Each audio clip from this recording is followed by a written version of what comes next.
ஹே ஃபோக்ஸ், எல்லோரும் எப்படி இருக்கீங்க?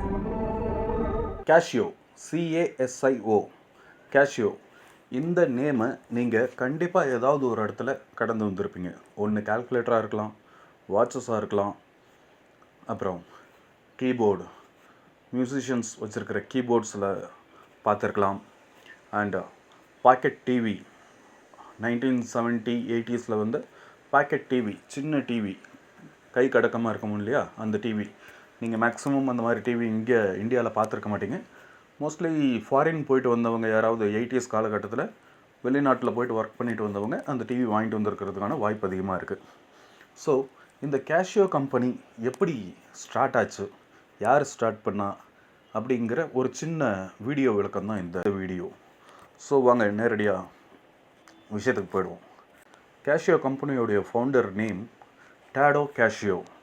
இப்போ நம்ம வாசிக்கிறது CASIO, ஆனால் அவருடைய ஒரிஜினல் நேமோடைய ஸ்பெல்லிங் வந்து KASHIO. கேஷியோ ஒரு ஜப்பான் பேஸ்டு கம்பெனி.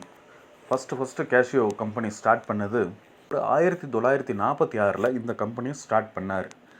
1916 வருஷம் குரேட்டா முரா அப்படிங்கிற ஒரு கிராமத்தில் பிறந்திருக்காரு ஜப்பானில். 1923 ஒரு பெரிய பூகம்பம் ஜப்பானில் வந்தப்போ இவங்களுடைய ஃபேமிலி, டோடோ கேஷியோ, இவருக்கு 3 தம்பி, அண்ணன் ஒருத்தர், தம்பி 3 பேர்.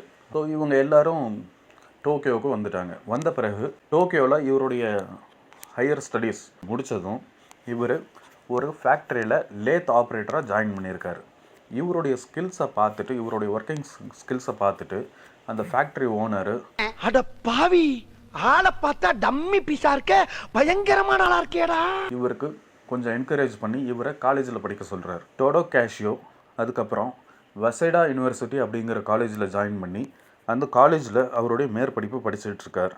படித்து முடிச்சுட்டு வேறு கம்பெனிஸில், சின்ன கம்பெனிஸில் ஒர்க் பண்ணுறாரு.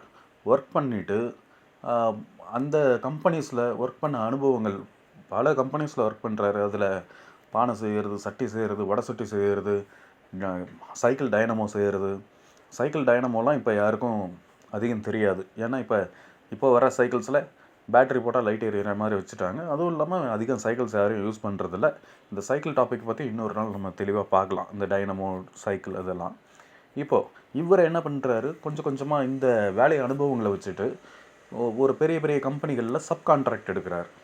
சப்கான்ட்ராக்ட் எடுக்கிறதுக்கு இவர் 1946 ஒரு சின்னதாக ஒரு இடத்துல இவருக்கு ஒரு லேத் ஆஃபீஸ் போட்டு, அதாவது ஒர்க் ஸ்டேஷன் போட்டு சின்ன கான்ட்ராக்ட்ஸ் எடுத்து ஒர்க் பண்ண ஆரம்பிக்கிறார். என்னென்ன இந்த spare parts, motor spare parts, gear wheels, இதெல்லாம் செஞ்சிட்ருக்கார். அந்த ஜப்பான் போருக்கு அப்புறம் அங்கே வந்து தொழில்துறை, பொருளாதாரம் எல்லாமே ரொம்ப ஒரு மோசமான சூழ்நிலையில் தான் இருந்திருக்கு. அதுக்கப்புறம் இவருடைய தம்பி, இவருக்கு தம்பி 3 பேர் இருக்காங்க இல்லையா, அந்த தம்பி ஒருத்தர் முதல் தம்பி என்ன பண்ணியிருக்காரு, அவர் ஒரு எலக்ட்ரிக்கல் கம்பெனியில் ஒர்க் பண்ணிகிட்டு இருந்திருக்காரு டோக்கியோவில். ஸோ இவர் அண்ணன் கொஞ்சம் கஷ்டப்படுறத பார்த்துட்டு அண்ணனுக்கு சப்போர்ட்டாக இருக்கலாம் அப்படின்னு சொல்லி அவருடைய ஃபேக்ட்ரியில் வேலையை ரிசைன் பண்ணிவிட்டு அண்ணன் கம்பெனியில் வந்து கூட இருக்கார். அவங்க அண்ணனுக்கு உதவியாக இருக்கார். அந்த காலத்தில் அண்ணனுக்கு தம்பிகள்லாம் ரொம்ப உதவியாக இருந்திருக்காங்க. இந்த காலத்துலலாம் அப்படி எதிர்பார்க்காதீங்க. ஏன்னா அண்ணன் ஏதாவது சொன்னால் தம்பிக்காரங்களாம் என்ன சொல்லுவாங்கன்னா, நீ ஒரு முட்டாள், மென்டல் அப்படிம்பானுங்க. சரி, அதை விட்டுருவோம். அவங்க தம்பி, அவருடைய நேம் டோஷியோ. இவருடைய முதல் தம்பி, அவருடைய நேம் டோஷியோ. அவர் வந்து ஒரு எலக்ட்ரிக்கல் கம்பெனியில் ஒர்க் பண்ணிகிட்டு இருந்தார். அங்கேருந்து ரிசைன் பண்ணிவிட்டு அண்ணனுக்கு வந்து ஒரு உதவியாக இருக்கலாம், கொஞ்சம் ஃபேக்ட்ரி டெவலப் பண்ணலாம் அப்படின்னு சொல்லிட்டு புது ஐடியாஸ், அவரும் நிறைய ஐடியாஸ் பண்ணுறாரு, நிறைய ஐடியாஸ் கொடுக்குறாரு, செஞ்சு பார்க்குறாங்க. ஆனால் ஃபெயிலியர்ஸ் தான் வந்துக்கிட்டே இருக்குது. அதுக்கப்புறம் இவங்க என்ன பண்ணுறாங்க, அந்த வேர்ல்டு வார் முடிஞ்ச சமயத்தில் அங்கே நிறைய பேர் சிகரெட் புகைக்கிற ஆளாக இருந்திருக்காங்க. அதில் டோஷியோவும் சிகரெட் புகைக்கிற ஒரு ஆள் தான். அவர் என்ன பண்ணியிருக்காரு, சரி பொருளாதாரம் ரொம்ப சிரமமாக இருக்குது. எந்த அளவுக்குன்னா, அந்த பிச்சைக்கார பசங்களை பார்த்தியா, குறிக்கோள் இல்லாதவனுங்க, பிச்சை எடுத்து பைப் நடத்துறவனுங்க, அவங்கள மாதிரி நம்ம இருக்கக்கூடாது. என்னது துண்டு பீடியா, என்னடா லுக்குடா, போடா பாலிகா. துண்டு பீடி கைஸ் ஒருத்தன் தான் நானும். காலேஜ் டைம்ல. துட்டு பீடி. அப்போ ஒரு நாளைக்கு நிறைய சிகரெட்ஸ், இந்த சிகரெட் வந்து பாதி அளவு எரிஞ்சதும் கீழே பாதி அளவு வரும், கீழே போட்டுருவாங்க. மீதி சிகரெட்டு வீணா போயிடும். அப்ப இவருக்கு திடீர்னு ஒரு யோசனை வருது டோஷியோக்கு. இந்த மாதிரி நம்ம சிகரெட் பிடிச்சிட்டு இருந்தோம்னா ஒரு நாளைக்கு 10, 15, 20 ஆகுது. நிறைய சிகரெட்ஸ் ஆகுது. இப்போ இந்த சிகரெட்டோடைய செலவை கம்மி பண்ணணும் அப்படின்னு சொல்லிட்டு இவர் என்ன பண்றாருன்னா, இவங்க இவங்களுடைய ஃபேக்டரி லேத்துல ஒரு யு யுவிபா அப்படிங்கிற ஒரு டிவைஸ, யுவிபா பைப் அப்படிங்கிற டிவைஸ இவர் ரெடி பண்றாரு. யுவிபா பைப்னா, யுவி யுவிபா அப்படின்னா ஜாப்பனீஸ்ல மோதிரம்னு அர்த்தமா, விரல் மோதிரம் அப்படின்னு அர்த்தம். அப்போ அதுல ஒரு பைப் சின்னதா செட் பண்ணி அதுல சிகரெட்டை வச்சு இழுக்கும் போது சிகரெட்டை ஃபுல்லா இழுக்கிற அளவுக்கு, ஏன்னா கையில இப்படி வச்சிருந்தோம்னா பாதி சிகரெட் வரும்போது கை சுடுது, கீழே போட்டுடுறோம். அதனால இது மாதிரி கண்டுபிடிச்சு அவர் என்ன பண்றாரு, அதை யூஸ் பண்ணி பாக்குறாரு. அதோடைய ரிசல்ட் நல்லா இருக்கு. இதுல 2 பர்பஸ் இருக்கு. என்னன்னா, ஒண்ணு, அந்த பைப்பை சாதாரணமா இப்படி பிடிச்சு புகை பிடிக்க ஆரம்பிச்சோம்னா மற்ற வேலைகள் எதுவும் செய்ய முடியாது. சிகரெட்டே வந்து கையில அந்த பைப்பே கையில என்கேஜா இருக்கும். அதனால ஏதாவது வேலைகளை செஞ்சுக்கிட்டே சிகரெட் பிடிக்கிற மாதிரி இருக்கணும் அப்படிங்கிறதுனால இவர் ஒரு ரிங் டைப்ல, ஒரு மோதிரம் டைப்ல பண்ணி சிகரெட் பைப்பை அந்த மோதிரத்துல வச்சுட்டாரு.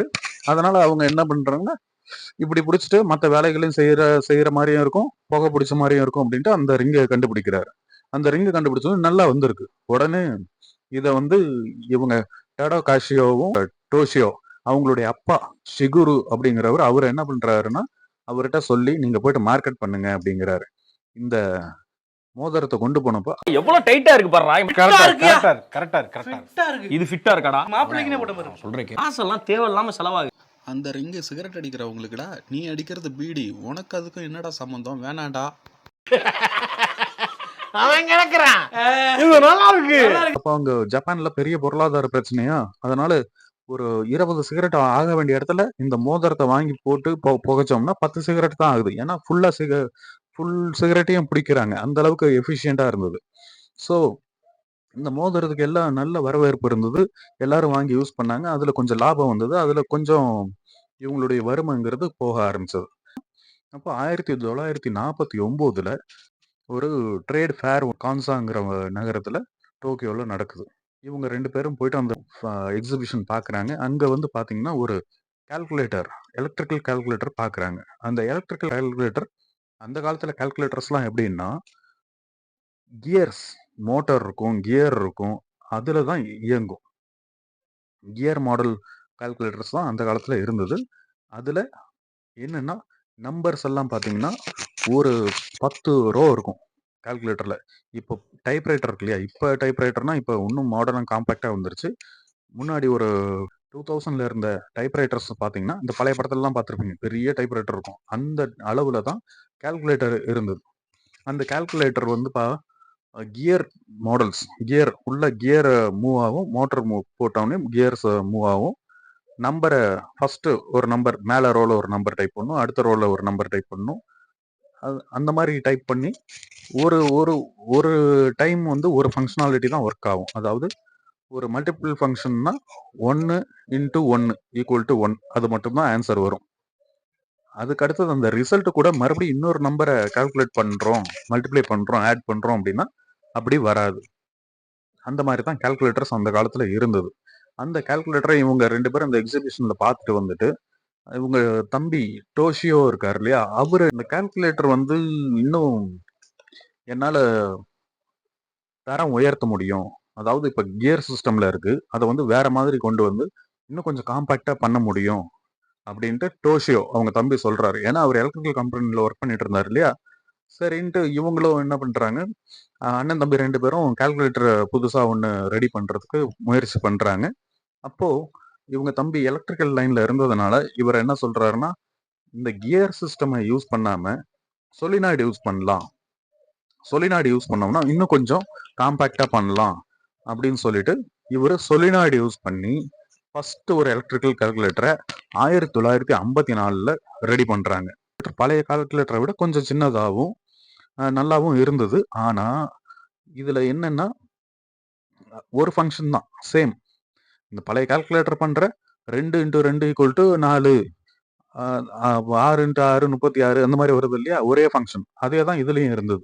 ஒரு ப்ரோட்டோடைப் ரெடி பண்ணிட்டு அதை கொண்டு போய் கம்பெனிஸ்க்கு மார்க்கெட்டிங் பண்றாங்க. இதை கொண்டு போய் இவங்க மார்க்கெட் பண்ணும்போது கம்பெனிக்காரங்க எல்லாம் இந்த கால்குலேட்டருக்கும் ஏற்கனவே இருக்கிறதுக்கும் சைஸ் தான் வித்தியாசமே தவிர ஃபங்க்ஷனாலிட்டி ஒன்றா தான் இருக்கு. இது வந்து நீங்க அதே அதுக்கு அதே வாங்கிக்குவோம் நாங்க, அதுவே கம்மியா தான் இருக்கு அப்படின்னு சொல்லிட்டாங்க. கொஞ்சம் ஸ்பேஸ் பிடிக்குது பரவாயில்ல, சவுண்ட் வருது, கியர் சவுண்ட் வருது பரவாயில்ல, நாங்க அட்ஜஸ்ட் பண்ணிக்கிறோம் அப்படின்ட்டு கம்பெனிஸ்காரங்க இந்த ஃபர்ஸ்ட் ப்ராடக்ட் சொலினாய்டு கால்குலேட்டர்லயே அதை வந்து ரிஜெக்ட் பண்ணிடுறாங்க. ரிஜெக்ட் பண்ணதும் இவருக்கு மறுபடியும் இதை எப்படி இம்ப்ரூவ் பண்றது அப்படின்ட்டு டோஷியோக்கு ரொம்ப ஆர்வம். அதுக்கப்புறம் தான் இவருக்கு ஒரு ஐடியா வந்திருக்கு. இந்த ஃபர்ஸ்ட் கால்குலேட்டர் வந்து 1954 கண்டுபிடிக்கிறாங்க, எலக்ட்ரிக்கல் கால்குலேட்டரை. அதுக்கப்புறம் மறுபடியும் முயற்சி பண்ணி சொலினாய்டு போட வேண்டாம், சொலினாய்டு போடாம நம்ம டெலிகாம் டிபார்ட்மெண்ட்ல யூஸ் பண்ற டெலிகாம் டிபார்ட்மெண்ட்ல யூஸ் பண்ற ரிலேஸை யூஸ் பண்ணுவோம். ரிலேஸை வச்சு யூஸ் பண்ணி ஒரு கால்குலேட்டருக்கு 341 ரிலேஸ் யூஸ் பண்ணி ஒரு கால்குலேட்டரை இவங்க ரெடி பண்றாங்க. அந்த கால்குலேட்டர்ல 10 கீஸ், அதாவது நம்பர் 1 2 3 4 5 9 0 10 நம்பர்ஸ், இதுதான் 10 கீ இருந்தது. பிளஸ் அந்த ஃபங்க்ஷனாலிட்டி கீ இருந்தது. அது பார்க்கறதுக்கு எப்படி இருந்ததுன்னா ஒரு கம்ப்யூட்டர் டேபிள் அளவுக்கு, கம்ப்யூட்டர் டேபிள்னா ஆஃபீஸ் டேபிள் அளவுக்கு இருந்தது. அந்த ஆஃபீஸ் டேபிள் கார்னர்ல ஒரு பில்லிங் மிஷின் மாதிரி, இப்போ நம்ம சூப்பர் மார்க்கெட்ல இருக்கு இல்லையா பில்லிங் மிஷின், அந்த அளவுக்கான ஒரு டிவைஸ் வந்து அந்த டேபிள் கார்னர்ல இருந்தது. இதுல 14 டிஜிட் வரைக்கும் ரிசல்ட் கிடைச்சது. அதனால அவங்க என்ன பண்ணாங்கன்னா இந்த கால்குலேட்டருக்கு 14A அப்படின்னு பேர் வச்சாங்க. இதை கொண்டு போய் மார்க்கெட் பண்ணும்போது 1957 மார்க்கெட் பண்ணும்போது நிறைய கம்பெனிஸ் இந்த கால்குலேட்டரை வாங்குறதுக்கு சம்மதம் பண்ணாங்க. ஏன்னா பழைய கால்குலேட்டர் வந்து ஒரு ஒரு ஒரு கணக்கு போடுறதுக்கு 10 to 12 செகண்ட் எடுத்துக்குது. ஆனா இந்த புது கால்குலேட்டர், இவங்க கொண்டு வந்த கால்குலேட்டர் 5 to 6 செகண்ட் மட்டும் தான் எடுத்துக்கிச்சு. அதனால டைம் சேவ் ஆகுது. அண்ட் டேபிள் மாதிரியே இருக்கிறதுனால பழைய டேபிளை தூக்கிட்டு இந்த டேபிளை போட்டுக்கலாம். ஸ்பேஸும் இவங்களுக்கு காம்பாக்டா வந்துருச்சு. பழைய கால்குலேட்டர் என்ன ஆச்சுன்னா ஒரு டேபிள் போடுறதுக்கான அளவுக்கான இடத்தையே பிடிக்கிற மாதிரி இருந்தது. ஆனா இது வந்து ஒரு டேபிள் அளவு, டேபிளுக்கு பேக் சைடில் இந்த ஒயர்ஸ் இந்த ரிலேஸ் எல்லாம் ஃபிட் பண்ணிக்கிட்டு இது வந்து ஒரு ஒர்க்கிங் டேபிள் மாதிரியும் இருக்கும். கால்குலேட்டரும் கூடவே இருந்ததுனால இன்னும் சௌரியமா இருந்தது கம்பெனிக்காரங்களுக்கு.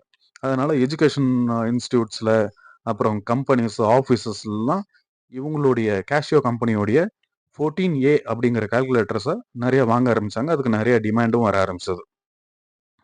இதுக்கப்புறம் 1959ல இவங்க 14B அப்படிங்கிற கால்குலேட்டரை இன்னும் கொஞ்சம் அட்வான்ஸ்டா கொண்டு வந்தாங்க. இந்த 14A கால்குலேட்டர்ல என்ன ஸ்பெஷலா இருந்ததுன்னா, ஏற்கனவே இருந்தது இல்லையா ஒரே ஃபங்க்ஷனாலிட்டி பழைய கால்குலேட்டர்ல, இதுல வந்து எக்ஸ்ட்ரா ஃபங்க்ஷனாலிட்டி வந்துச்சு. அதாவது 2 இன்ட்டு 2 ஈக்குவல் டு 4ன்னு வருதுன்னு வச்சுக்கோங்க. அந்த ஆன்சர்ல இருந்து இன்னொரு நம்பரை மல்டிப்ளிகேஷன் பண்ணிக்கலாம், மறுபடியும் இன்னொரு நம்பர் மல்டிப்ளிகேஷன் பண்ணிக்கலாம், ரிசல்ட் வந்துடும். அதாவது ஃபங்க்ஷனாலிட்டி இன்னும் கொஞ்சம் இம்ப்ரூவ் பண்ணியிருந்தாங்க மெமரியோட. ஸோ அதுக்கப்புறம் 14B வந்தது. அதுக்கப்புறம் இந்த கால்குலேட்டருக்கு டிமாண்ட் நிறைய வர ஆரம்பிச்ச உடனே